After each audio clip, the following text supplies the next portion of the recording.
All right, it looks like we're live. So, David, you have some interesting perspectives that I wanted to pick up on from our last conversation. So, you are Catholic, like a strict Catholic, which means you believe the church is infallible, or the Pope is infallible, and that you take the Bible mostly literally. Is that correct? You were breaking up a lot. Do you want to repeat everything you said? Oh, sorry about that. Is it better now? Can you hear me clearly now? Yeah, it was buffering. It was buffering. I don't know if it's buffering on your end or on my end. Oh, I have no idea. So you believe that you're a Catholic, a strict Catholic, which means you believe that the Pope and the Church are infallible. They can't make mistakes. Is that correct? Well, they can make mistakes, but not in the ways that matter. What does that mean? So, for example, I'm a complete moron, but I can still go to heaven. So what does it mean when you say that the Church is infallible in some sense? Well, I am infallible. I have a passive infallibility. That means that when I regurgitate to you the infallible dogmas of the Church, I can't go wrong, but I'm still an ignorant moron. So you need to understand what infallibility is. It's just a guarantee that the essential saving truths are accessible to everyone. The geniuses with 6 PhDs, all the way down to the moron who can't even write his own name. Oh, so it's only in respect to the pertinent truths to salvation. Is that correct? Yeah. Okay. Yeah. So, but everything else, they can still make tons of mistakes. Yeah. There are more mistakes than, there are a lot more errors that get tossed around than there are truths in the church. So would you say that the church's stance on like infant death in the early 16th or 17th century, where they went to limbo or went to hell or something if they didn't get baptized, but then they changed that position later? There was no change. There was no change. You sure about that? Because I'm pretty sure they did, in fact, change a lot of those policies. Well, there are campaigns, there are schools of thought, there are people that like to talk, theologians that like to hash out ideas, and people that have different points of view. But no, the church's position on limbo hasn't changed. There are basically 4 kinds of hell. There's the hell that you can't get out of, that is eternal damnation for those who are called reprobates. And then there's the limbo of the children who were not baptized, and they do not get to enjoy the beatific vision, but they don't have to suffer. They have some sort of pleasant, natural life. And then there's the limbo of the just. That's where when Christ died, he went down to rescue Adam and Eve from hell, quote unquote hell. That was the 3rd sort of level of this underworld. And then, of course, you have purgatory, where those who are on their way to heaven get purified. And then there's heaven. But there are only 2 final destinations for any person, heaven or hell. It just so happens that the hell of the infants that aren't baptized is not the torture that the reprobate have to suffer. There are different degrees, even within just to say that even within hell itself, there are different levels and degrees, and in heaven there are different levels and degrees of beatitude. So it's important to bear that in mind. It's a spectrum. It's not a black and white thing. I was pretty sure I was reading recently that the church changed their stance really immediately. They originally said that the unbaptized children went to a lower level of hell or a worse hell, and then they changed it to a higher level of hell. And I'm pretty sure that was something stated by the Pope or the papacy, and the papacy just recently, or the Pope just recently said he was apologized for mistakes that he's made. Yeah. Well, I mean, there may be different ways of describing it. Higher in one sense, lower in another sense, right? But no, as far as I know, there has never been an official dogma about the limbo of those children that were not baptized. I don't think it's been formally defined. If it has, then I just need to look it up and find out where it was formally defined. But to the best of my knowledge, it hasn't been formally defined, which means that theologians can still discuss it if that's the case. But I'm not well informed about limbo, other than there are a lot of rumors going around that it was overturned and that there was a change. But I've read to the contrary, that that's just sort of an urban myth. But I'll look into it. So if there was something that was well defined by the church and then they changed it later, would you? And it was something significant towards salvation. Would that challenge your position? Yeah, I would abandon Jesus Christ as a false Messiah if I were able to become convinced that a dogma was contradicted or that a dogma was objectively false. You know, like if Jesus has brothers and sisters, then I abandon Christianity. I mean, just specifically about the church. So if the church made a dogma and the church made a statement about a position, and then they later said that that was a mistake and it had to do with something salvation, would that refute your position, or would you still you'd still be a Christian, right? No, I would not be a Christian. I would abandon the whole false religion of Christianity. Because, for example, with my example that I gave with Christ not having any siblings, that is dogmatically defined. So if they find, let's say they find the bones of Jesus and they find the bones of his brothers and sisters buried next to him, and we can confirm that these are blood siblings, then he was not the Jewish Messiah. He was a false Messiah, and I will still love him the way I love Muhammad. But I love Muhammad as a false and evil prophet of a false religion, you know. But I won't follow his religion, you know? Because the church has defined dogmatically that Jesus Christ did not have any siblings.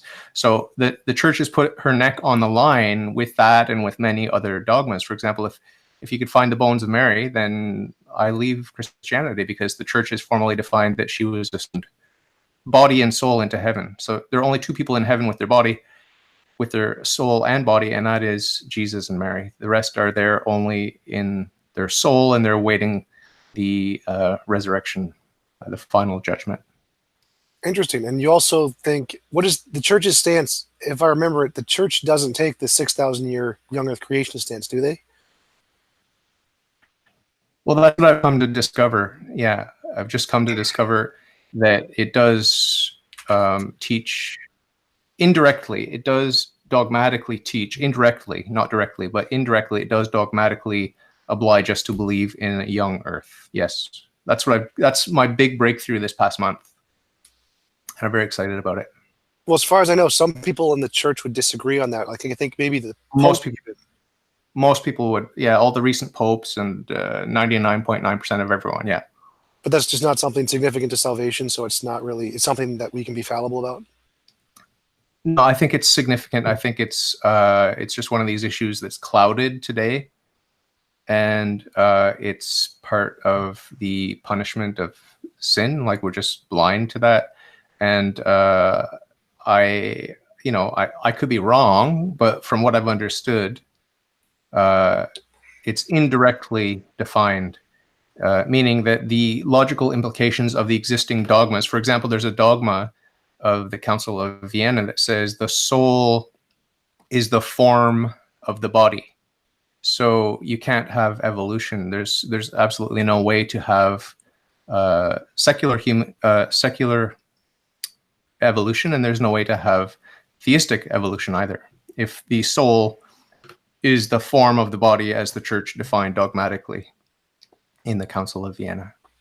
So that's an example of a dogma that is infallible, which cannot be contradicted, and which has logical implications for the theory of evolution, even a theistic evolution. So that's what I've discovered, that and other interesting theological truths or doctrines which imply that evolution is untenable for the Catholic, and philosophically untenable for everyone else too.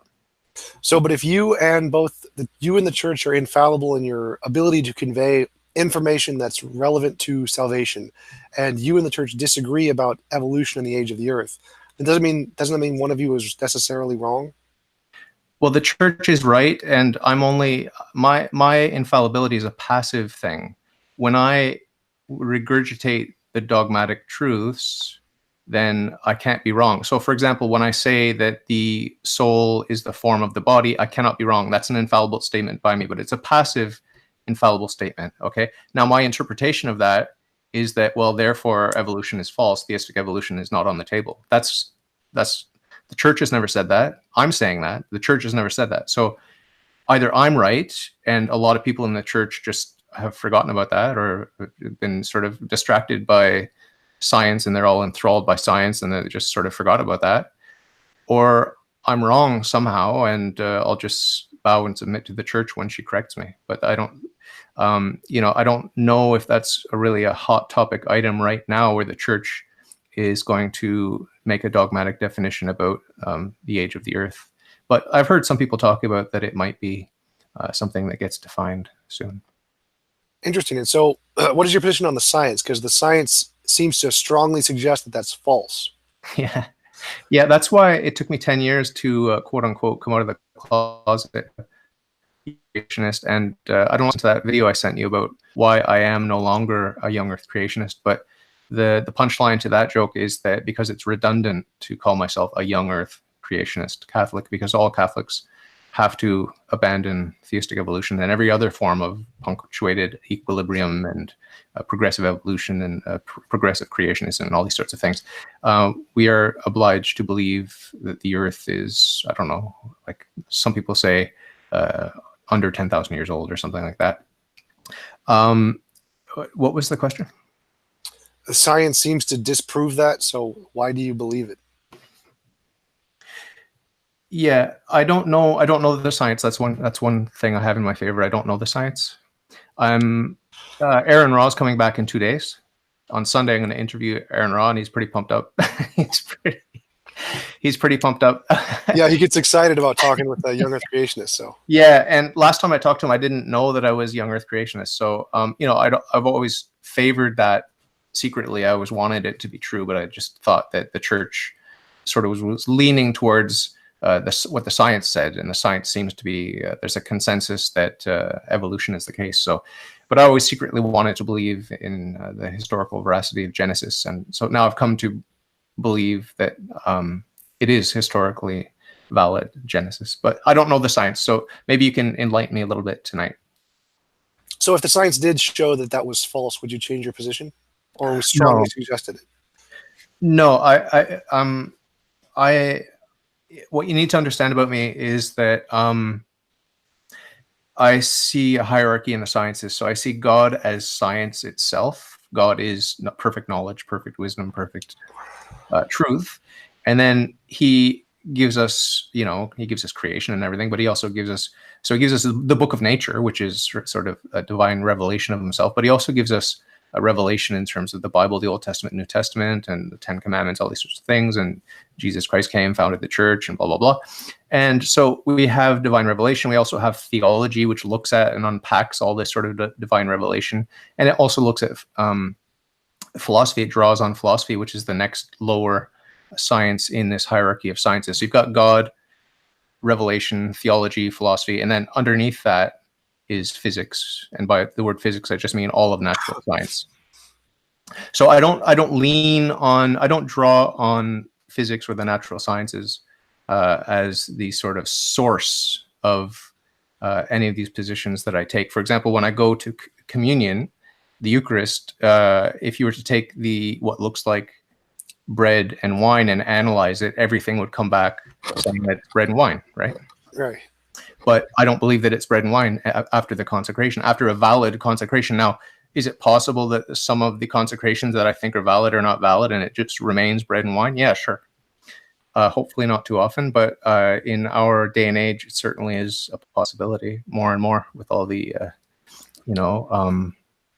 disbelievers in the pulpit and stuff like that.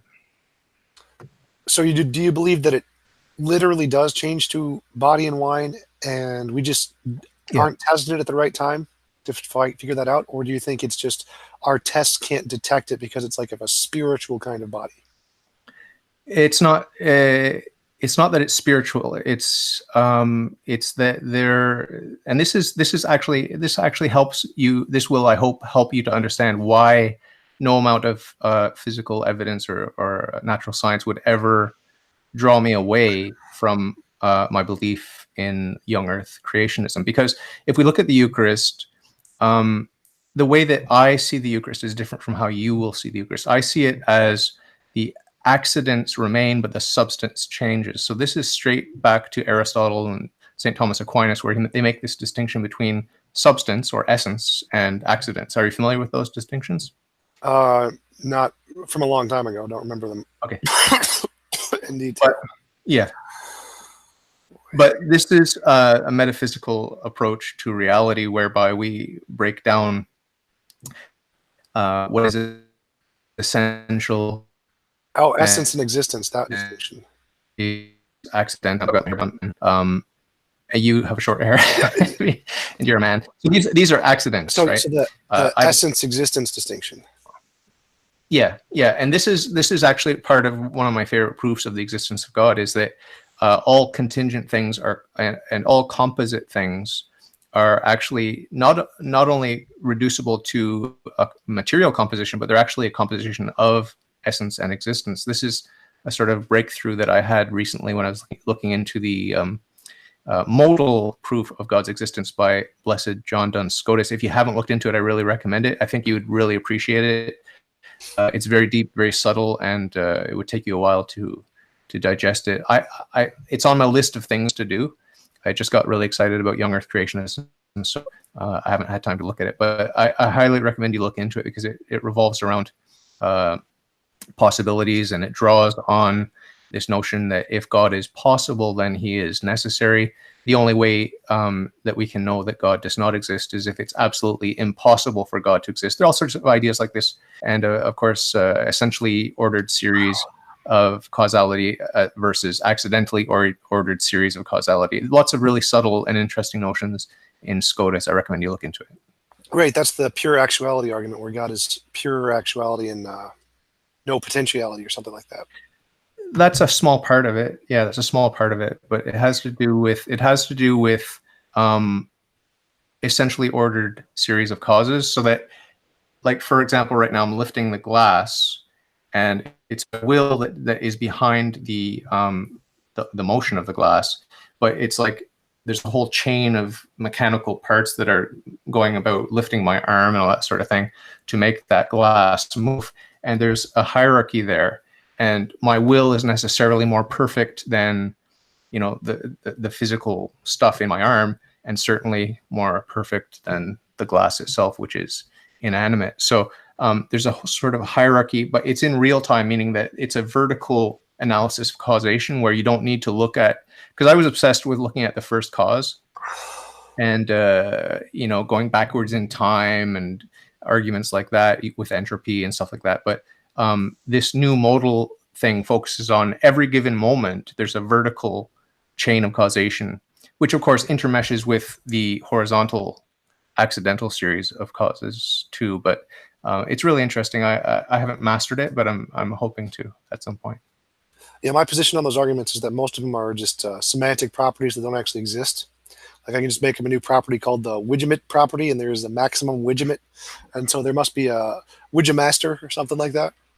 And so essentially I can just do the same thing and say that I can grant that there is some necessary thing, but that necessary thing can just be a different necessary thing that's not a God, like pantheism. And I can explain everything that the God supposedly does. Yeah, I think you're attacking more Anselm's ontological argument. This is a completely different approach. I think one of the reasons why Scotus got excited about this path is because it sidestepped a lot of the hairy issues with Anselm. Right, but I'm saying I can apply the same problems. It has the same problems, and they're demonstrable problems that exist in every field of philosophy, like the problem of universals, for example. Like, if you want to say that there is this maximal property in any sense, and it applies to all possible worlds in any possible way, well, I can just say that there could be multiple possible worlds that have different definitions of this maximal property, and so they're different things, and that kind of invalidates the entire argument. Yeah, I know. I'm a little bit familiar with your approach, having talked to you once, and when I think about nominalism versus universal, what do they call it? Universalism or idealism? What do they call it? What's the opposite of nominalism? In which context? From what field? Well, like, there are only particulars, or are there these sort of Platonic forms? Like, monism versus dualism. Maybe that's what it is. I'm not sure what the distinction is, but my point is that when I think about nominalism and then think about universals, it's fun, but I don't find myself convinced either way. I can't grab onto anything there, and I guess intuitively, it is more intuitive to just lean towards nominalism, right? Just they're only particulars, and we abstract in a way that is less real than the actual particular that we're encountering. But in my heart of hearts, I'm not drawn to those kinds of philosophies, but it's just easier to grapple with, I think. All right, I agree. So the pure actuality, or the pure potential that God is, that's a universal property. So if you have that universal property, it faces the problem of universals just like any universal property. And I can just say there's a equivalent property that can exist that's just a different property. It's just not the God thing. It's just a non-conscious thing called pantheism. So there's no real justification for any of those arguments. They don't hold up to anything. They don't indicate anything. They're essentially just arbitrary assertions based on our imagination. There's no way to verify that the property that you're asserting to exist is something that corresponds to reality. Isn't just an imaginary property. Yeah, I'm not buying your argument, but I'm sympathizing with your tendency for sure. Well, how would you show that your property, the properties that you're arguing for, are any more justified than the property I can make up?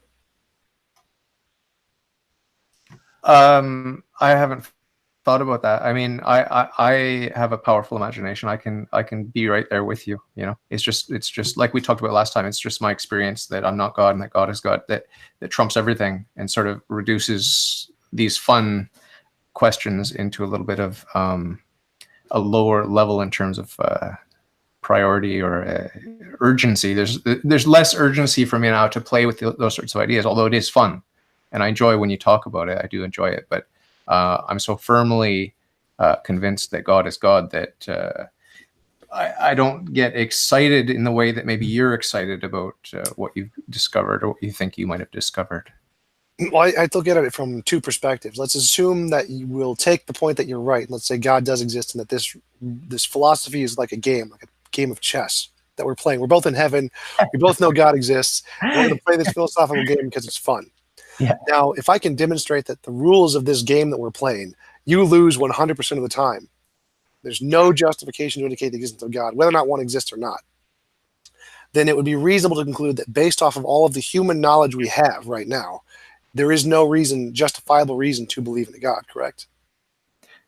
No. I mean, I for one don't trust anyone but God, and I mean, I do trust logic because my God is logic. I do trust science because my God is science. But when a man like you yourself, when a man tells me that they can prove that 2 + 2 = 5, for example, or anything but 4, I can find it interesting, but I just won't believe him, no matter how exciting his proof is. I just believe that 2 + 2 is 4, and I'm not being silly here. I have met full-grown adults that do not think that 2 + 2 actually is 4. They think it's just a social convention, and I think that's sad. But I've met PhD physicists who don't believe that 2 + 2 = 4. That's the kind of world we live in today. Well, there's actually possible ways to make that happen, but it's it's an interesting discussion in and of itself. So if you believe that science and logic are God, and science and logic indicate something that isn't a God, how would you try and square that circle? Well, it's kind of like if who's your do you have any sports heroes at all in any sport? Not really, no. Oh crap. Okay, well, you like chess. So let's say that you like a certain chess player, okay? And then he's auctioning off his famous chess set, and you happen to buy it, and then I come and visit you, and I sit down with you at this chessboard. And it turns out I'm not quite as good at using these same chess pieces that grandmaster was using, and it's not really the same game. I'm not living up to that standard. And so it's the same thing when you and I use science or math. We're just not wielding it with the same skill that God would, or even that his saints have. You know, that's my opinion. I mean, I read the Bible as an enemy of the church, and I all I saw was silliness and violence and hypocrisy and nonsense. But even as an atheist, when I read some of the saints interpreting the same passages that I was familiar with as an enemy of the church, they came to life in a way that was exciting and piqued my curiosity. And now that I'm Catholic, I mean, I'm just still enamored of their interpretations and of their explications, and I'm still amazed at the insights that they have. So it's kind of like the image that they use often in the church is that of a weapon, like it comes to life in the hand of a master, but in my hand, it's just a big clunky, heavy, dorky sword, but in the hand of a great master, it's a beautiful thing to watch. So that's how I see scripture. That's how I see science. That's how I see mathematics. That's how I see philosophy. That's how I see theology. And if you listen to Aaron Ra talk about philosophy or theology, it's really it's not inspirational to me. I don't know about you, but I'm not inspired by it. Well, to me, that sounds kind of like you, if you play chess with your Uncle Bob and your Uncle Bob beats you, and you think Uncle Bob is the greatest chess player ever, and then you go play Gary Kasparov, and you lose to Gary Kasparov, you say, well, Gary, I mean, you're good at chess, but you're no Uncle Bob. Uncle Bob can really take you out. Because that's kind of like what it sounds to me like what you're saying. And how do you know if you can't get Uncle Bob to face Gary Kasparov? Yeah, well, you're making some assumptions about my Uncle Bob there, but but anything's possible, right?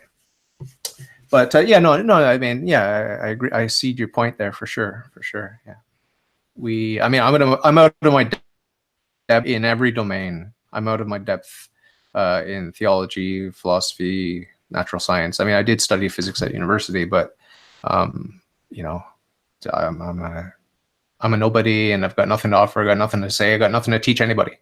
My whole trip is point people to Jesus Christ and His church. That's it, And if I have fun talking with people, talking with atheists, talking with Protestants, and playing around, I don't take it too seriously, and I hope other people don't. But I like it. I enjoy it. It's fun. But there's a sort of a thought experiment I had today at work where, because I get a lot of people insulting me that I'm so stupid and that, and I kind of want to adopt that as, like, if someone asks, why do you believe in God? It's because I'm dumb, and because I'm weak, and because I'm desperate. Like all the insults that I get from the anti-Catholic atheists. I want to adopt them because it's for one thing, it's humbling, but for another thing, it's the reason that I am Catholic is because, for example, I am blind. If I were able to see, I wouldn't need Jesus Christ, right? And there are actually parables in the Bible about that. So it's an interesting thought experiment I had of just sort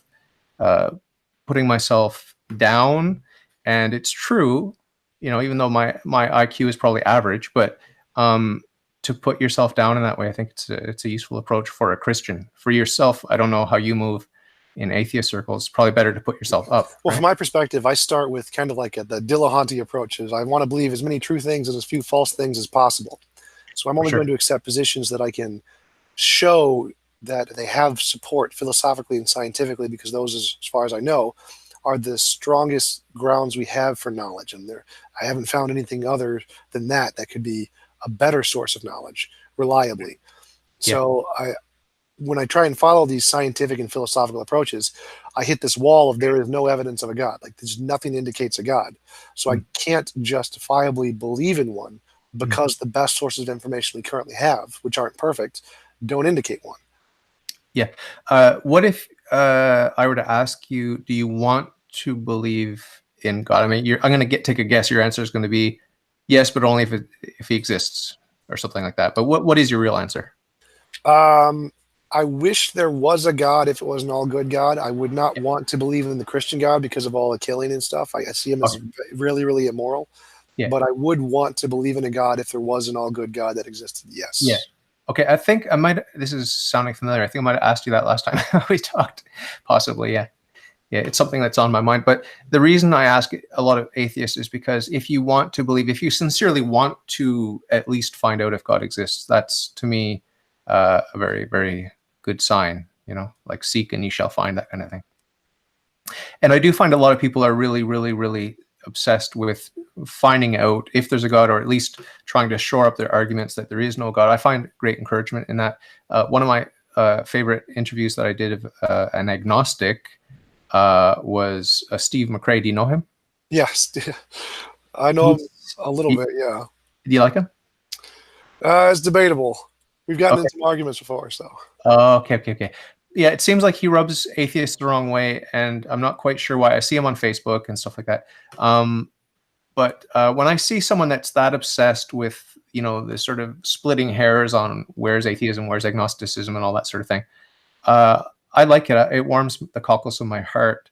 But this is not me interviewing you, but can you just talk to me a little bit about that sort of atheism, agnosticism world where people are trying to refine the definitions? Can you just give me your impression of that and where you stand on some of these definitional questions? All right, it's a classical dichotomy between colloquial usage of a word and the more philosophical, technical terminology. Like, for example, the word universe. In physics, the word universe applies to our known, local, observable universe. It doesn't apply to everything. Whereas in the colloquial usage, the word universe applies to all existing stuff, just everything. The cosmos is the more technical term. And atheism and agnosticism have the same kind of dichotomy between the colloquial usage and the philosophical usage. The colloquial usage is more the lack of belief kind of a definition of atheism that Dillahunty and Silverman and Harris and Hitchens and Dawkins they use, whereas the technical usage by more philosophical or philosopher atheist is the atheism is the positive rejection of a belief in a God, and that's more of what's used in the philosophical literature and the papers. And so Steve uses the philosophical definition of atheism, whereas most average people use the colloquial definition of atheism. And he doesn't like that because there are certain kinds of contradictions when you use the colloquial terminology. Most people, but they just don't apply to most people. It's not something that really comes up to them. So do you think it's important to have clarity in that discussion among non-believers? Well, it's only important as long as you know which definition a person is using. So as long as I know what you're saying when you're saying it, then I can respond to the point that you're making, regardless of what language you're using. So you can clear that up in 5 seconds, 10 seconds, right, or a minute tops. Okay, so not a big deal. It's not a big deal, but all of the many man hours that go into discussions between someone like Steve McRae and those who are opposing him in the atheist camp, if they're not hashing out definitions, what are they doing? Well, they are hashing out definitions, but definitions are arbitrary. Language is arbitrary. It's the natural ambiguity of language. You can make words mean whatever you want them to mean. There isn't such a thing as a correct definition. The language is the more popular usage wins out. Whatever is the group goes with, that's the definition that is the correct definition. For example, like the word gay used to mean happy, and now it's attributed to the LGBT community because they adopted the word. I mean, it really has nothing to do from its meaning or its history about the LGBT community, but they adopted it, and so now that's what it means. Language is arbitrary. Yeah. So where do we go from here? I was going to make a joke, by the way, that you just sort of debunked your whole theory that God is not God. Because how so? Because you said, well, David, I can have something that's just like God, but it's something else. Well, you just said that it's sort of like the consensus of what people mean by the word God. It's like, right. Language. You're outnumbered. You're outnumbered. Language is a conceptual thing, not an existing thing. Regardless of what you call something, it doesn't make something exist or not exist. If we all agree unicorns exist, but unicorns don't actually exist. So it's two different spheres of knowledge. I still think unicorns exist. Me too, but don't tell anybody. I don't know if they're like rainbow colored, but I go with pink and diamonds. Can we talk a little bit about the science of evolution, please? Because I'm so ignorant. Just tell me what I should know. Like the sort of like, if you were to give a 5-minute elevator pitch to a young Earth creationist using hard science, what would you pitch? Are you talking more evolution as in from one cell to from like amoeba to person, or are you talking evolution as in the origin of life from living to non-living or non-living to living?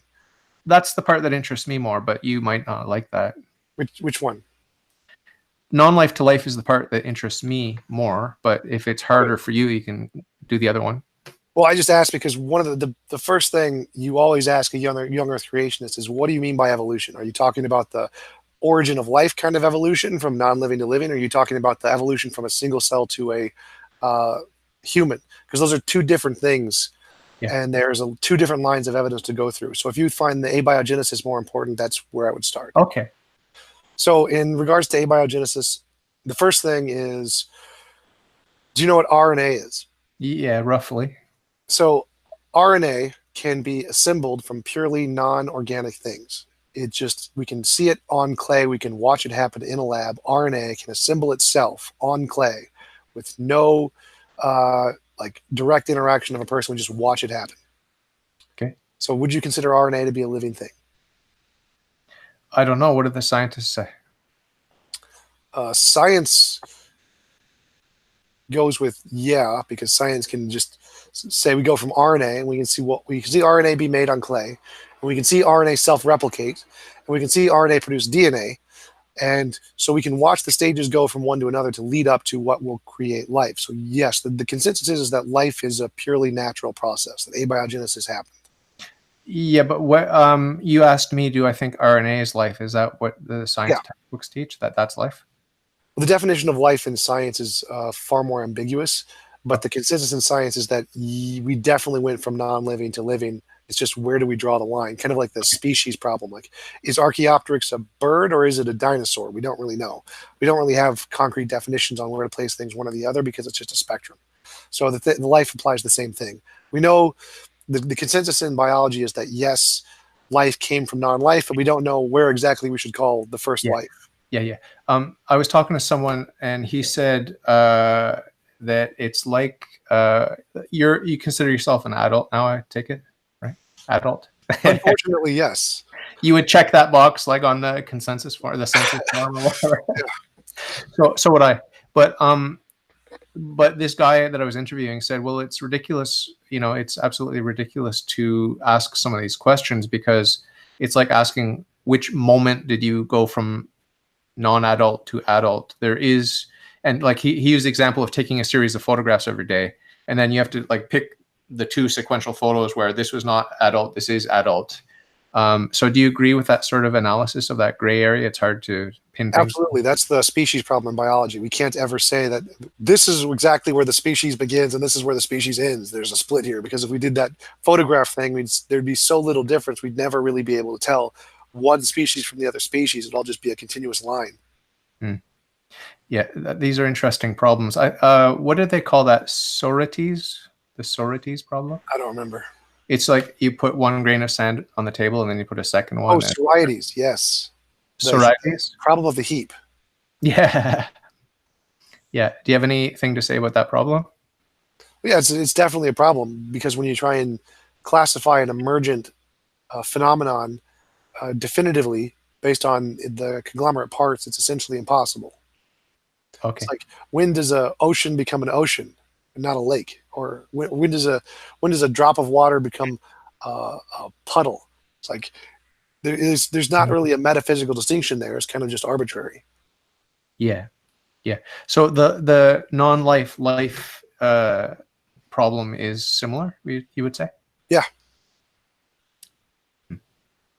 Okay. What about, just to throw it out there, what about what would your sort of reaction be if for some reason you came to know and believe that there is a God and that he just created everything, like all the different kinds of plants and animals, rocks and stuff? What kind of impact would that have on your worldview if you just suddenly understood that? Well, that would definitely have a big impact. Could you ask something more specific? Well, I mean, if if if it turns out that you have a creator that's all good, and he's not a bad guy like what you think the Old Testament or maybe even the New Testament describe, but he's a nice guy, a good God, all good, and he is infinitely powerful, and he was able to create the universe and life forms, like what came first, chicken or the egg? Well, the chicken came first because God made the chicken. You know what I mean? Yeah. It's a pretty trippy worldview. don't you think? I was just wondering what impact that has on you, like if to just sort of contemplate what if. Do you like that? Do you like contemplating that sort of wacky scenario? Sure. I don't know exactly how to process it. Like, if God could give a finite definition of where life began and where it didn't begin, then I would accept that as a distinction between where to draw the line between life and non-life, if I believed that kind of a thing. Yeah, because that's what I was thinking. Like from my Catholic perspective, I mean, I just take it for granted that life is radically different from non-life, and that there's an infinite gap between the two, just like there's an infinite gap between something and nothing. But when you contemplate the here and now and some of these philosophical problems of the heap and stuff like that, and some of the precursors to life and how they can seem to organize themselves just because of their own nature and because of the chemistry and the physics that's there in the nature of the matter, right? It creates a lot of ambiguity, and that contrasts pretty strongly with my Catholic view, where God just made, he made a bird, bang, he made a human, bang, and it solves a lot of those problems, but it also allows me to have. I mean, I do live in the same world that you live in, so I still have to contemplate those grains of sand and the heap. When is it a heap? And the ambiguities of language and definition. I still have to deal with all of that, even though I'm Catholic. And if there are some wonderful geometries in inorganic matter that tend to, under the right circumstances, become in some way organic, or to be, like you said, folding themselves into RNA, these sorts of things, that in and of itself is not enough to make me question the fact that God created everything. It's just a wonderful aspect of God's creation. Much like if you think about the quantum realm, which atheists are obsessed with, it's just as wonderful for the Catholic as for the atheist. Right. We can definitely come up with answers to try and define a Boolean distinction. Either it's true or false. This is life and not life once it gets to exactly this point. But the question is does that definition we've come up with correspond to reality? Yeah. So I would ask, even if we grant that God created life, God would have to come up with some definition and say life begins at point X. And he's going to have to give a way to distinguish point X from the thing previous to point X, the thing after point X. So God also has to answer the problem of the heap. If we add one grain of sand, is it a heap now? And God's going to have to come up with an answer to that. Yeah. Otherwise, his definition is just arbitrary. Yeah. I'm fascinated. I'm looking forward to heaven, partly so that I can sit at God's feet and hear some of this stuff explained. But there's value in discussing it. Now, there's something a little bit off topic. If you don't mind, I'd like to run it past you. Is that okay? Sure, go ahead. It has to do with determinism and hard determinism, that is, and quantum indeterminacy. Stop me if I've already asked you this, but I have an interesting thought experiment where I can prove that the so-called indeterminacy is hard determined. Have I told you this before? Maybe. I don't remember, though. Okay. So it has to do with the fact that the statistical outcomes are predictable in quantum physics, like very, very, very reliably predictable. And that therefore, if we examine the curve of data that's generated by one experiment or multiple experiments, they will conform to these distribution curves, right? So the reason that I think about this is because a lot of atheists want to point to the ambiguities of the quantum world as some sort of possible hiding place for free will. But if we examine the actual output of the data that's collected around the world in the quantum physics labs, and we see how it's conforming perfectly with these statistical outcomes, this does have some bearing actually on the question of nominalism versus these universals, because there is a conformity, right, based on these statistical expectations, and these expectations are being met. And so this, if we work backwards in time, if we look at that perfect graph and then we back up and we remove the data going backwards through time, at each step in that backwards analysis, in that retrograde analysis, we can know with certainty which part of the curve has a little notch in it, because that data point, we've removed that by stepping backwards in time. And so now our curve is a perfect curve minus that one notch. And then we go back one more data point, and we see the second notch over here that needed to be filled in by that second to last experiment, and so on and so forth. So at every stage in this so-called statistical science, we see that there's a perfect 100% determined outcome. What do you think? Right. That was Einstein's interpretation of the particle duality, but there was a test done called the delayed quantum eraser that showed that wasn't actually the case. It is actually more random than that. But my position is, I agree, free will doesn't exist. Free will is logically impossible. There can't be free will. Most atheists usually say there can't be free will, but theists usually say there can be free will. Yeah. But even if we grant that quantum randomness is really a thing, that doesn't get you free will. That's just randomness. Like, if you do an action, either you do the action for a reason, in which case it's determined by the reason, or you do it for no reason, in which case it's random. Now, if it's random, it's not a free action, so you don't have free will. And if it's determined, it's not a free action, so you don't have free will. Yeah. And then the other, I agree with that. But of course, the supernatural component that I have is a deep mystery, where we actually have the freedom to go one way or the other, and the atheist doesn't have access to that. And I don't understand free will, but I do believe that I have it. And if I didn't believe that, I would cease to be Christian. I would cease to be a monotheist, actually. But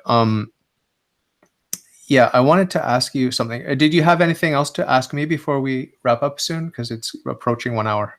Sure. Do you believe God can do logically impossible things? Can God create a round square, or No. 2 + 2 = 5? No. So if free will was shown to be logically impossible, then God couldn't do that either.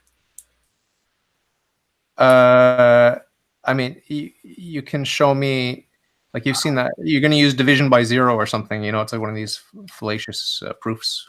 But yeah, you can go ahead and try to prove that, but I won't believe your proof. Well, it's more like the square circle. I can use the exact same proof of the example I used before. Okay. Every choice that is made is either going to be done for reasons, in which case it's going to be determined by the reason, or it's going to be made for no reason, in which case it's going to be by definition random. Neither of those things are free, and there's nothing you can add to that dichotomy to get freedom. So you either have reasons or no reasons, which is P or not P, just like a circle is round, or a square has four angles. If it doesn't have 4 angles, it's not a square. If it's round, it's not a square. Yeah, I don't believe in randomness. So I'm only left with P, which is that everything has a perfectly sufficient reason, including free will. Free will there's a perfectly reasonable explanation for free will. It's just I don't know what the explanation is, but I take it on faith that I have free will. But there is no randomness. Everything has a reason, including God's existence. God's existence has a perfectly reasonable explanation. Just I don't happen to know what it is other than his existence. His essence is existence, or he's a being. But that's not. That's just sort of stating one aspect of his existence, which is that he's necessary and his essence is existence. So it's the same thing with free will. I think you'll admit that you feel like you're free. You feel like when you're presented with an option or different options, you can choose, right?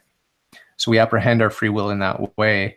And I was a hard determinist for a long time, so I know how to rationalize the feelings away. But now that I'm Catholic, I take it as a direct apprehension and intuition that we are actually free. So there's a perfectly reasonable explanation for why we make the choices we do. And like I said, I think last time I might have mentioned that many of the choices we think were made freely are not made freely, right? We have lots of scientific data that seems to suggest that we psychologically err on the side of thinking we're free in a lot of circumstances.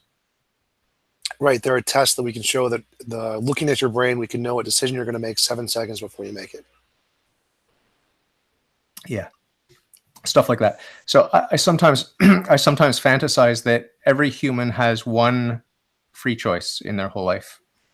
Like they think, oh, today I chose this, I chose that. Oh, now I'm choosing what to watch on TV. I chose which dress to wear to the dance, whatever.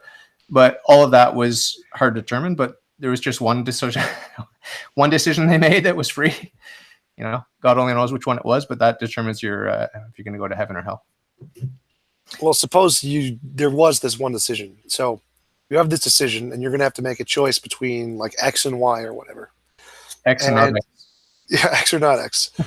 And you're going to pick, and you have to pick either for reasons. You have to like look at X and say X has these beneficial reasons and these negatives, and Y has these X beneficial reasons and these negatives. And you're going to have to pick for the reasons, in which case it's determined by the reasons, because the reasons are going to say this one's better than the other one. And you're going to pick the better one.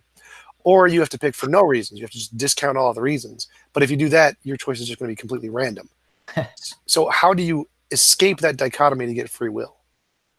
Because have you never looked back on a decision you made and said, oh, I thought I was rationalizing it this way. I thought it was because, I preferred chocolate, but it was actually because if I chose chocolate, it would get me another thing. Like, I mean, you kind of realize after the fact that what you thought justified the decision was not actually the real root cause of why you made the decision. And psychologically, you kind of fooled yourself in that moment. I've had situations like that where I thought I was doing things for one set of very rational reasons. Turns out, no, that's not why I did it. So I think your theory is a little bit juvenile, or how should I say, naive to think that we know, like we've done a strict accounting and now we're going to make a rational decision. I don't think it works that way.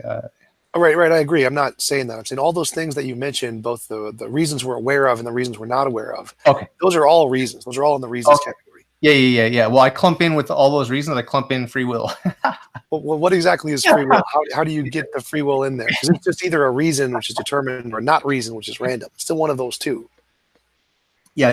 There's a reason. There's a reason, and the reason, one essential component of the reason, the clump of the in that category of reasons is your free will, and your free will is a mystery which I can't comprehend, but I have apprehended it.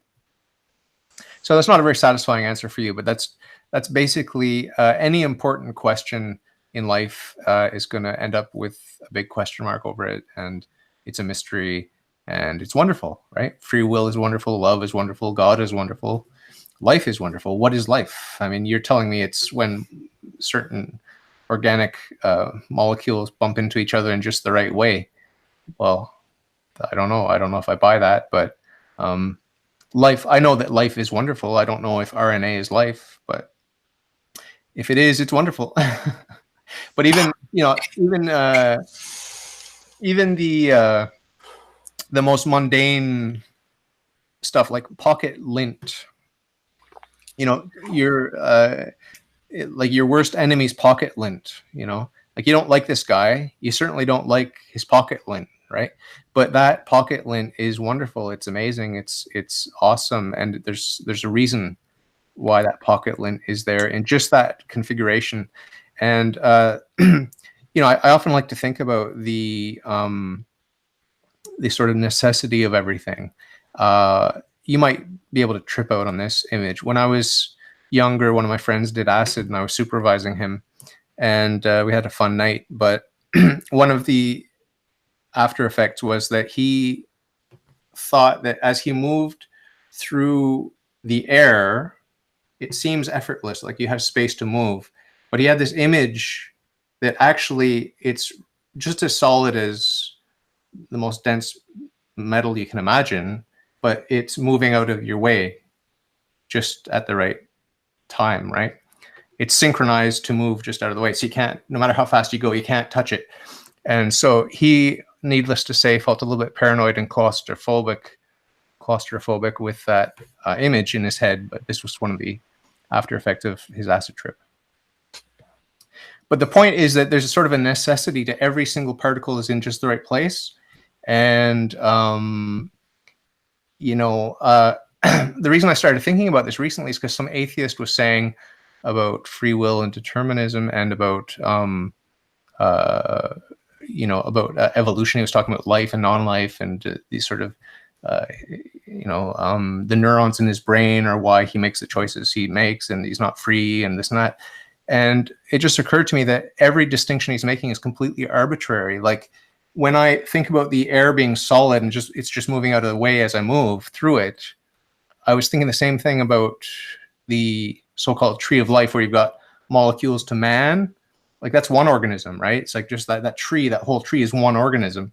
And then you go one step further, and the whole thing with all of its environment is also connected, like everything.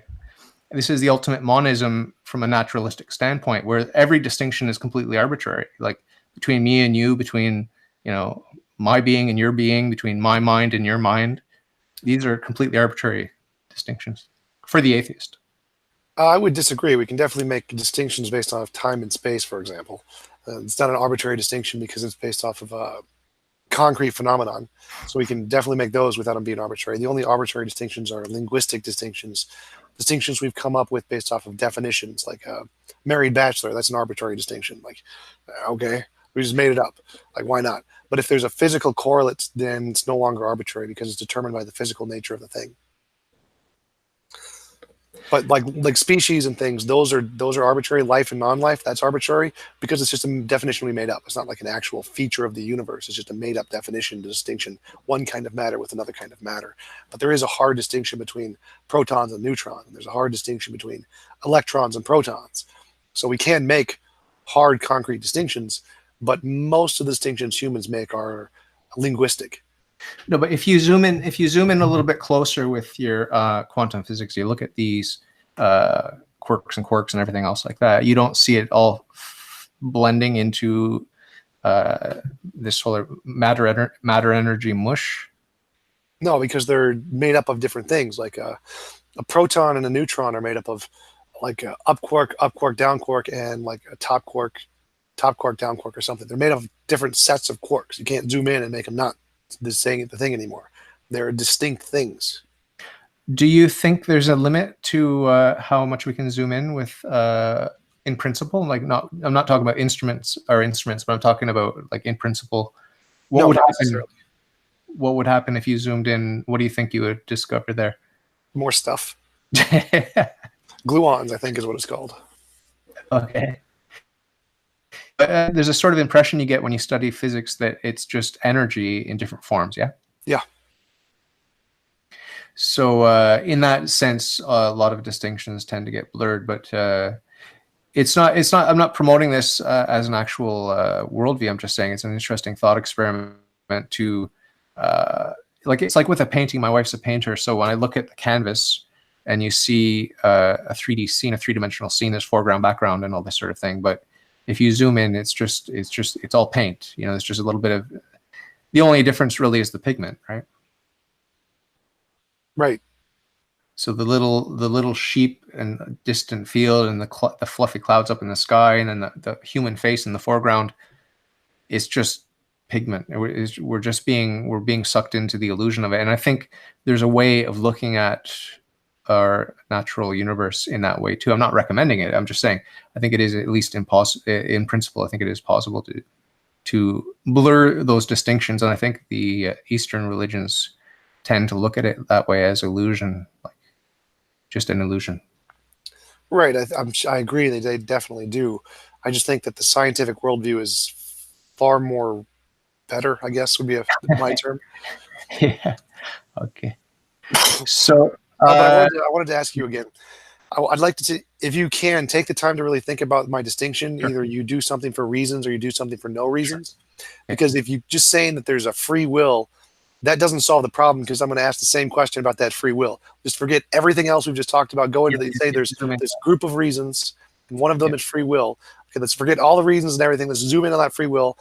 How does that make a decision for reasons or no reason? And like you said, like if you keep zooming in, you're always going to get to that same thing. Like if we use your analogy of how far can you zoom in, every time you put in free will, we can keep zooming in and ask that question. Yeah, like I said, any important question, once you get down to it, it's a big question mark. It's a mystery. That's my answer. It's not a very satisfying answer. It's satisfying to me because that mystery is like a gateway to eternal life, right? Whereas for you, maybe it's just frustration, and then you know, life's short and then you die, that kind of thing. But for me, that's a door to God, and it's a door to eternal happiness and fulfillment. So I'm very happy with that question mark. Not to say that I want scientists to stop asking questions. I don't. But the question marks are the most exciting part for me. Well, I think about it as like, if it's a question mark, how can you use the question mark as a justification for something? It's like, that's a UFO, it's unidentified, therefore it's aliens. Like, you can't just say it's unidentified and then say it's aliens. You've identified it. Yeah, I mean, if I were an alien, like if I came from Mars and I had green skin, I would look down at myself and I would ask, or I'd look in the mirror and I'd ask the same question: is my existence, am I self-existent, or is someone else the source of my existence? It's the same problem we all have to face at the end of the day. Am I the source of my own existence or not? This is sort of to solve the problem of God, because God is at the heart of everything. When I was an atheist, I didn't believe in free will. Now that I'm a theist, I believe in free will, and there's a reason. The reason is because I have God, who is a mystery which will never be comprehended in all eternity. Even when I'm in heaven for eternity, I'll never fully understand God. But because I have accepted that I'm not God, that God is God, I have now a comfort level with mystery, whereas before I would just encounter a mystery and I would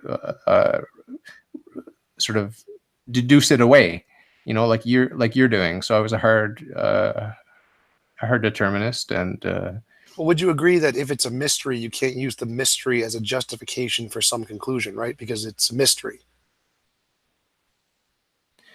No, the mystery of my free will is the justification. I mean, it's like, just picture yourself in front of the judge, and the judge says, "Why did you steal the loaf of bread?" And you, in your defense, you say, "Because my family's starving, and the shopkeeper tripled the price."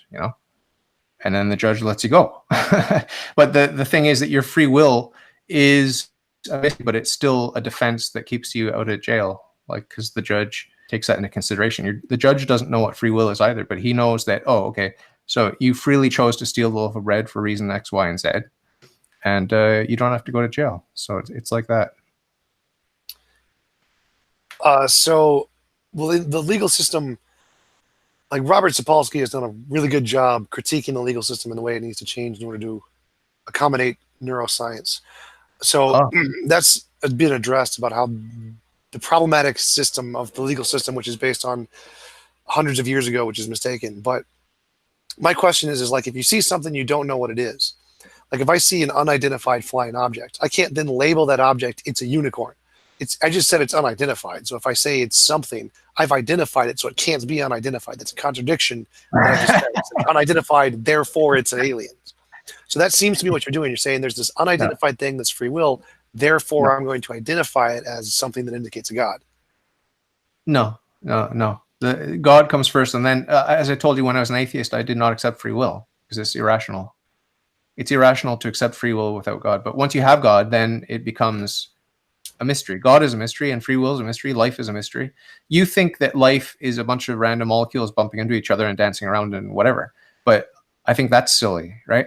But you think that that's scientific and logical and rational, so that's what you believe. But I believe in God, so I think life is a mystery, and that's starting point for me. It's not like I see molecules bumping into each other and dancing around, and then I say, "Oh, there must be a God." No. First, I accept that I'm not God, that God is God, that I'm not the source of my own existence, and that therefore there's another. There is another who is self-existent, from which I draw life. Okay, so my question I asked a little bit ago. So if we agree that it's unidentified, like the free will is an unidentified thing, then it wouldn't be reasonable to use that unidentified thing to justify God. You could say that you just believe in free will because you believe in God, but you can't use free will to justify God, correct? Like, I think I think we can use free will. I think we can use free will from, like, what I often do is I justify belief in the supernatural using free will, because if there's no supernatural, there can be no free will. So I think that if there is free will, there has to be supernatural, right? It's not that I think that, I know that with rational certainty, that if there is free will, then there's more to our world than just the natural. There has to be a supernatural realm. Otherwise, free will is impossible. That's why you don't believe in free will, because it's irrational to believe in free will if you don't acknowledge God and the supernatural. So I can use free will to prove or to support belief in the supernatural. Well, I would disagree with that. I would say that anything the supernatural can do, unknown natural things can also do. So if free Yeah. will could be defined, then the natural could potentially do it. The reason I don't believe in free will is because it's logically impossible. Like a square circle is logically impossible. So Yeah. just like the natural world, you can't get a square circle. The supernatural world, you also can't get a square circle. So the reason I don't believe in free will is because it can happen in neither. Yeah, I disagree with you on that, obviously. There's a sort of accounting that you're trying to impose on reality, which, again, I would say is naive. You just can't. You're trying to do a strict accounting, but you don't even have all the numbers, so it's a little bit ambitious, your project. There is, I mean, it all comes back to me. It all comes back to this bare fact of my own existence, like we discussed last time. If I am, exclamation point, I am, then I have nothing to worry about. But if my existence comes from another, then I need to acknowledge that. And this was the turning point for me. I think we might be going in circles here. Do you want to talk a little bit about the science of evolution again? Sure. Which part do you want to go more into abiogenesis or more in the abiogenesis thing? That didn't sound too interesting. Let's talk about the sort of amoebas to man kind of journey. All right, so evolution happens by mutations in the DNA. So the DNA will mutate or divide. Like you have whole genome duplications where the genome duplicates itself, and it's still in the same cell. And then the proteins will read the DNA and do new things. So these whole genome duplications can happen multiple times, and you get multiple layers of the DNA. And the proteins read these and make the cells survive longer than the ones that only had one copy. And then there's new mutations that cause even longer and bigger DNA, and those cause it to do new things. There's these things called Hox genes. Hox genes cause new segments to be built onto the organism. So you can have single-celled organisms go to multi-celled organisms, which we've seen in algae, and then multi-celled organisms can grow limbs and things, which we see in like tardigrades, water bears, I think is what they're called. And so we can see each of these parts being developed. We can see new mutations, new information being built from pure random processes, and these mutations happen in such a way that they build, they're progressive. They make things better over time. And this is like counting. If we can count from 1 to 2 to 3 to 4, well, then we can go all the way up to like 1,000,000. The process doesn't stop arbitrarily at any point. That would be ridiculous. So okay. You can go from a small increase to I see what you're saying. I see what you're saying. I don't believe it, but I see what you're saying. So I want to talk to you a little bit about the future of humans, because I interviewed a transhumanist. Do you know the transhumanist movement? Yeah, the ones who want to upload their brains to computers. I don't know what they want to do, but I think that every atheist or every materialist, every naturalist, everyone that doesn't believe in the supernatural is a de facto transhumanist. You have to be excited about transhumanism if you are a naturalist of any kind. Do you agree with that? Sort of. I would say that you would want to be a transhumanist as humans are now, but you could still be a human. You'd still want to be human in some respect, in some cases. Like, for example, you could say with genetic modifications, we can make it so you don't age, but you're still human. That could still be considered transhuman because you wouldn't be the same kind of human. You're breaking up. Yeah, you're breaking up. I wasn't saying anything. You're breaking up completely. Oh, okay. So you could be like a humanist in the sense that you want to have all of your human parts, but you don't want to have aging. So you have some kind of genetic modification that stops aging. That could still be considered kind of transhumanism, but it could also be considered kind of humanism. Yeah. So you're advocating some sort of cautious advancement or something? Well, it's subjective. I would say that each individual should have the right to choose for themselves whether they want to stay human or whether they want to go to computers or some kind of hybrid or whatever. Yeah. I read on Wikipedia about the age of life on Earth is supposed to be about 4 billion years. Is that right? Well, the Earth is about 4 billion years. the age, or maybe that's right, but I think the age of humans is 200,000 years. Okay. But I think the Earth itself is 4 billion. On it, not that Wikipedia is the greatest source of information, but I also read on a different Wikipedia page that the longest that life could survive on this planet is 4 billion years. Is that coincidence? Is that just a coincidence that we're exactly halfway through? I don't know where they're getting those numbers, because there's the longest life could survive on the Earth is when the sun becomes a red giant. Yeah. So it could be, but yeah, that would probably be a coincidence. Okay.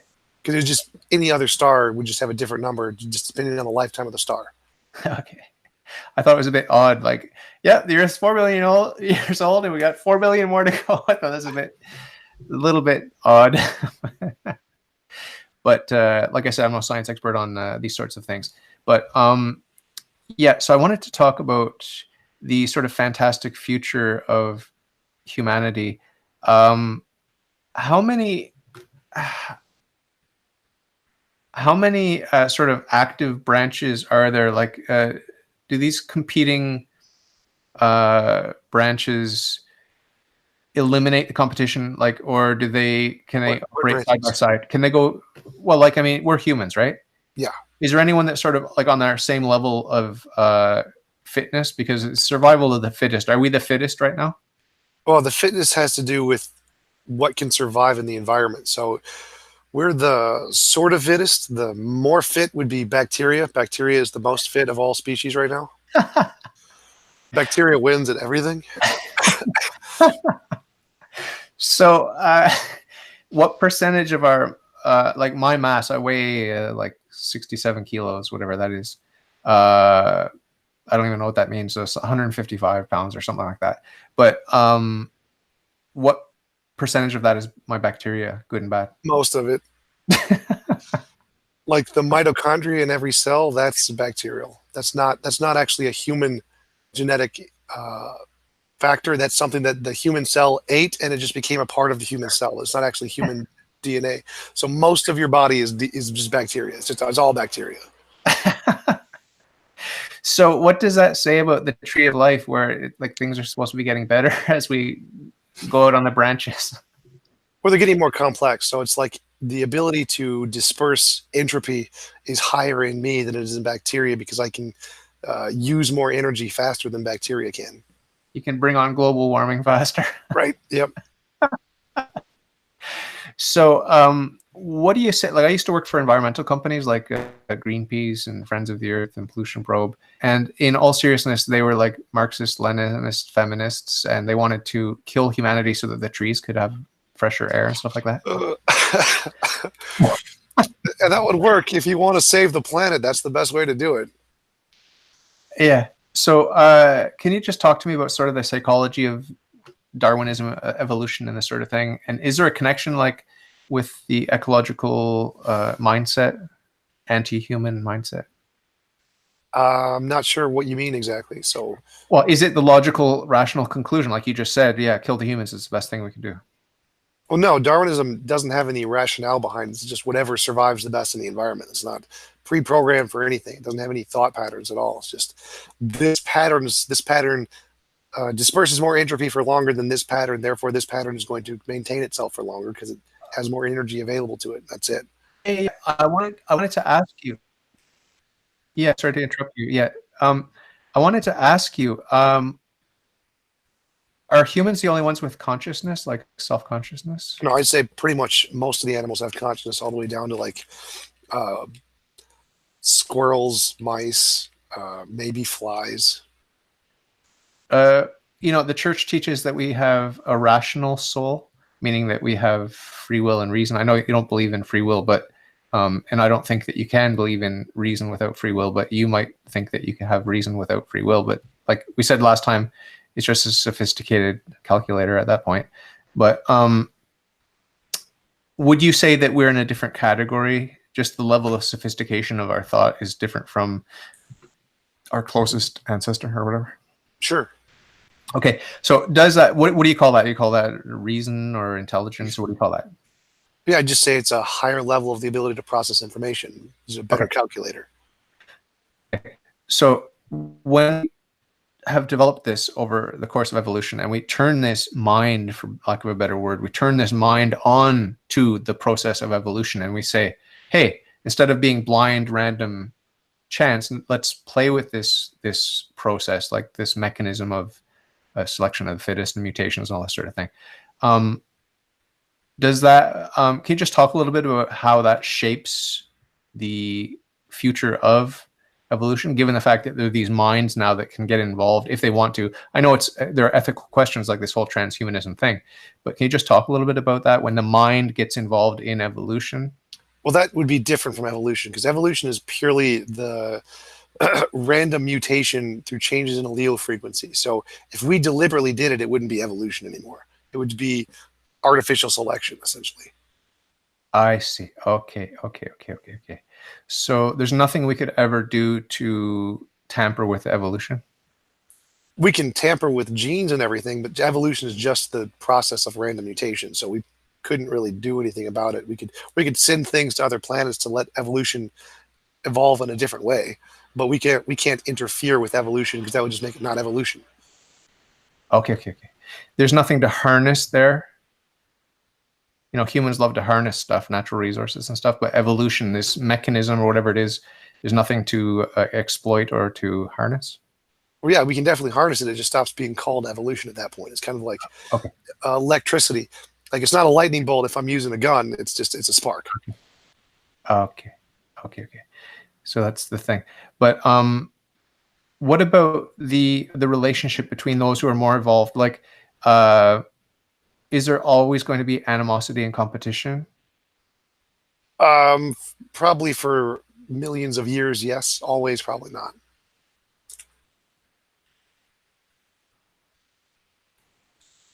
Breaking up. So there will probably be competition for a very long time, but they're probably not forever. Okay. What about, this is a completely separate question. Is there something that struck me about the evolution theory or hypothesis or whatever it is? How do you explain symmetry? It seems weird. Like we have two eyes and two nostrils and all that. How do you explain that symmetry? It's entropy. The easiest way in order to create organisms is by using symmetry. You can copy it.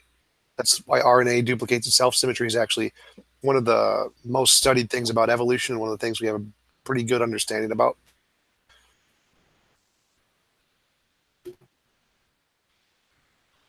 Did I break up again?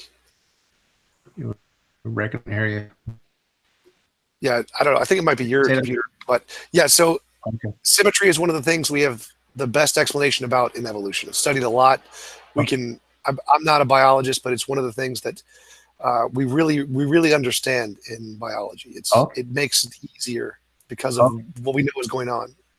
How many kinds of symmetry are there roughly? Hundreds, dozens, or just a handful of like kinds of symmetry? Like we're split like 50-50, left, right? I'm not exactly sure. I haven't studied that enough. Like, you know, is an octopus like 8-fold symmetry or something like that? Yeah, pretty much. Okay. So interesting. I wonder if Fibonacci numbers or whatever come into that. Yeah, Fibonacci numbers, probably. Yeah. I'm not sure in the case of the octopus, but it definitely does in certain things like flowers and shells and sea anemones and things. So do you understand the Catholic philosophical understanding of S's and why that precludes evolution from one kind to another? Do you understand the Catholic perspective on that? Something about humans have souls or special or something. Yeah. No, it's because you can't give what you don't have. So like, you know, every being has an essence, and of course accidents as well, like I talked about earlier with the different accidental qualities like hair, eye color, whatever. But you can't give what you don't have. So basically when you're generating offspring, it can be the same or you know, different accidentally, but it can't be essentially different. That's the basic understanding philosophically about why evolution is impossible. Do you have anything to say about that? Yeah, we prove it false by showing that mutations can cause new things that fundamentally change the species, give you new stuff. Any big exciting ones? I'm not talking about tiny creatures. Any like the size of a rat kind of thing, where a rat turned into a bird or something like that? No, that takes quite a bit longer. We only have things like yeast and single-celled organisms, E. coli, those kinds of things. That's But if boring. nothing can give something that's not, well, that would prove that wrong, because that something definitely can. Well, we don't know what the breakdown is on these different kinds of creatures, right? Like there might be a whole messy herd of gross little tiny creatures that just get clumped into that one kind, and they all have the potential to have legs or not legs, you know, and then the mutation brings out the legs, but the potential was there. It all has to do with that potential, like that actin potency concept. So do you have like, do you think that I have the potential to grow wings? Yep. Well, your lineage has the potential to grow wings. Yes. Dinosaurs evolved, like T-Rex evolved wings and flew. So dinosaurs evolved the ability to do birds and started to flew. So yes, you can do it too, given millions of years. Something to live for. Yep. Interesting. Yeah, I'll have to look into the science of it. What about ancient civilizations? That was something that kind of bugged me. Like I'd heard stories like they're really old civilizations and stuff like that. Do you have any idea about that? Yeah, there's tons. Like in India, China. How old are they? Tens of thousands of years. Okay. How long ago? When was the first writing that we know about? I'd have to Google it, but I think it was 12,000 years ago in India. Okay. It's something like that? Yeah. Okay. It's not too far. That's not too far back. So what kind of evidence do we have? Is it archaeological for these ancient civilizations? Yep. Like we can find the cities, we can find the pottery, we can find the grave sites, we can find the walls that have been like scratched on and paintings and stuff. Okay. And it's dated how? I assume with different kinds of radiometric dating. Okay, I've heard a bunch of stuff that's not reliable, and it's all calibrated to fit evolution's tall tales and stuff like that.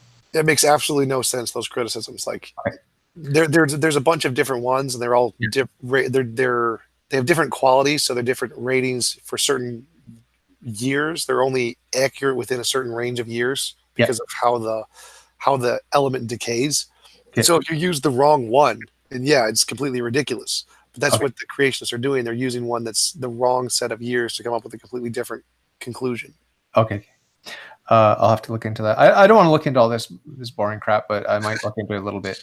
What about so we have archaeology.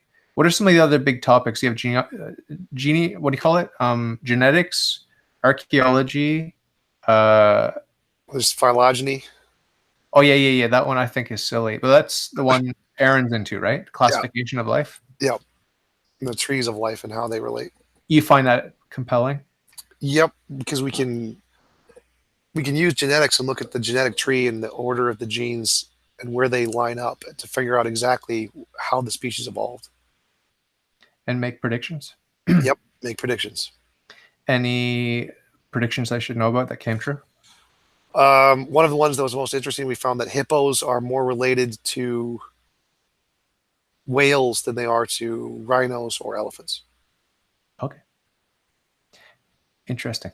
But we can do things like the best predictions are the ones where we can say, if evolution is true, and like a fish evolved into a lizard, then exactly at this layer we will find a fossil of a species that's half fish and half lizard, and it'll only be in this layer and only in this area within like a 1 kilometer area. And they make those kinds of predictions all the time, and they're always right, pretty much. And what do the creationists say? No, you can't do that. The flood did it. No. That's what I want to go with, but I'll have to look into some of this stuff. What about what do you call it? Like astronomy?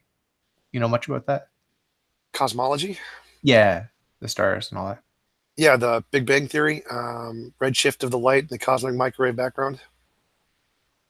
That all supports a ancient universe. Yeah, the 13, that's where we got the 13 point whatever billion years, is by looking at the rate of expansion of the universe and calculating back how long it was when the Big Bang occurred. Hmm. That's pretty firmly established. Yeah, that's extremely firmly established. That's one of the strongest cases we have in the sciences, is cosmology and biology and evolution. Those are the two like strongest sciences in any science at all. Okay. I'll have to look into it. I mean, I have to admit I don't like the idea of like I've said in a couple of recent interviews on my podcast. I don't like the idea of God setting up this false history. I don't like that idea. I have recently come to understand that it might not be as tragic as I thought, and because I've come to God through a sort of virtual reality solipsism mindset anyway. There's a sort of image that I played with today when I was biking home from work, which has to do with actors on a stage, and it's a set piece. It's a period piece from whatever 1920s, or it could even be about cavemen or whatever. But all the actors know that it's a set, and no one's going to be upset when they go off stage and they see that in behind the set is just propped up with cardboard and gauze and whatever, right? No one's going to be upset. Right, God could have just created everything in motion, essentially. Yeah, I don't know. Like I said, I don't know much about the science. I just came to creationism through theology, but I'll be interested to watch and hear what people say on both sides of the issue. I mean, I grew up my whole life with this sort of Big Bang evolution thing, so that's kind of my second nature now, and so it's a little bit jarring to go to creationism. But I'm going to, because I put theology above the natural sciences, I will cling to it until if it gets really ridiculous, I might go back to the sort of mainstream Catholicism. But I hope not. I hope not, because I prefer to be a creationist. But I'll definitely look into it for sure. Yeah, it'll be interesting to hear your conversation with Aaron Ra. I'll definitely watch that. Yeah. I don't know what he's got in store for me, but I'm sure it's going to be he's going to be pumped up. And he said he made a special point of telling me, David, I want to talk to you before you talk to Kent Hovind. I have to talk to you before you talk to Kent Hovind. Why? I don't know, but we'll find out. I'll find out on Sunday. But maybe he wants to prepare me, or maybe he wants to warn me. I don't know. Get me before I'm contaminated. Yeah. What do you think of Kent Hovind, the man, the character? What do you think of him? I think he is misunderstood. I think he's honest in what he believes. Most people think he's really dishonest, but I don't think that's true. I think you just have to talk to him in his language to get to a meaningful point. And if you can't do that, then you're essentially just talking past him, talking to him in Chinese or something. So in order to really get through to Kent Hovind, you have to talk to him in his language and in a way that he can understand what it is you're trying to say without using too much terminology, because if you use the terminology, he's going to get lost and go into his rhetoric points. And so I think he's really misunderstood and characterized as lying and dishonest in his debates when he's really not. You're not communicating to him in a way that's meaningful to him.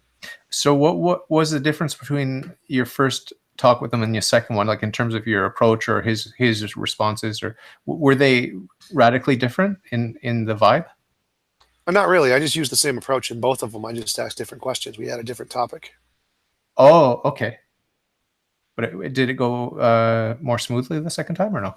Yeah, because having more experience with him and learning more about his position, I can understand the way he thinks and communicates better, and I can communicate to him more effectively. So the more I talk to people, the better I can understand their position and communicate with them. Because it's like I said earlier, like I don't care what definitions you use as long as I can understand what you're saying. But then I have to actually understand the definitions you use. And so the more I talk with you, the easier it is to have a meaningful conversation. Who are some of your favorite guests that you've had recently, and who are you looking forward to interviewing next? I really enjoyed my Fuzz Rana talk. He's the Old Earth creationist. We talked about the information in the cell and abiogenesis. He was really fun to talk to. I Oh, really enjoyed my conversations with Luke Barnes, the cosmologist, and Robin Collins, the philosopher and physicist. I really enjoyed my conversation with Bob Price on did Jesus exist? I actually took the position Jesus does exist, and he took the position Jesus doesn't exist. That was an interesting one. I really enjoyed my conversation with Eric recently. It was really controversial. It was really confrontational, but it was fun. So I enjoyed that one a lot. Eric. Yeah, Eric Hernandez. It was my last one right before this one. Oh, okay. Okay. And so what percentage of your past guests have been theists? 90%. Okay. And when you bring a non-theist on, why do you bring a non-theist on? Bob Price is a non-theist. He is a atheist who believes that Jesus did not exist, and I believe Jesus did exist. And because I disagree with him on that, I wanted to talk Uh, with him about his disagreement with my position, because I like to talk with people who disagree with my position and can challenge it so that I can learn something. yeah. My motto essentially is John Stuart Mill. If you only know your own side of the issue, you know little of that. So I usually try to bring on people who disagree with me so that they can challenge my position. I can learn things where I'm weak, essentially. So I guess I owe you an apology for this one. Uh, Yeah, but I did warn. I think I did warn you that I wouldn't have too much to say because I don't know the science. But I just wanted to chat with you because I like you, and I thought you might be able to give me some ideas to chew on. yeah, thanks. I really enjoyed our conversation as well. But who are you excited to interview in the near future? I got actually a lot of really awesome a lot of replies that say that there's some pretty big philosophers who say they might be willing to come on in the summer. And Ah, that's going to be exciting. I've also got some more return guests like Blake Junta, the philosopher, and Randall Rouser in the next couple of weeks. And I'm going to present to them essentially my epistemology and say, here's why I believe evidence can't indicate a God, to hear their thoughts on it. And okay. I hope to have Asmodeus Randy's come on my show, and we can talk about induction and philosophy. He's an atheist philosopher. He's going to be interesting to bring on. Has anyone challenged you with the free will thing where you thought maybe you might be wrong? No, no one's no. It's such a strong argument. Once you really try to analyze it and like make a premise conclusion format, there's no way out of it. It's deductive. That was one of the big arguments I had with Eric last week. Okay. And you have no reason to bring Aaron Raw on your show? Well, I would. I definitely debate with him on the philosophy because he disagrees with the philosophy, and I think philosophy is important. But I haven't really thought about it very much. What about Matt Dillahunty? Would he come on your show? Maybe, but I agree with Matt on so much. I'm not sure what I would talk with him about. Or maybe I could just present him my arguments and hear his thoughts on my arguments. That could work. Someone sent me a link of a video where he finally talked about his relationship with his family and his mother in particular. Did you hear that? Yeah, he posted that recently, like last week or 2 weeks ago. Yeah. What did you think about that? Sad. Pretty typical, I think. It's pretty much the same thing I've experienced. Oh, really? Yeah, but Oh, I didn't disown them. I'm just still used to it of hearing the "we hope you come to God" kind of a thing all the time. yeah, yeah.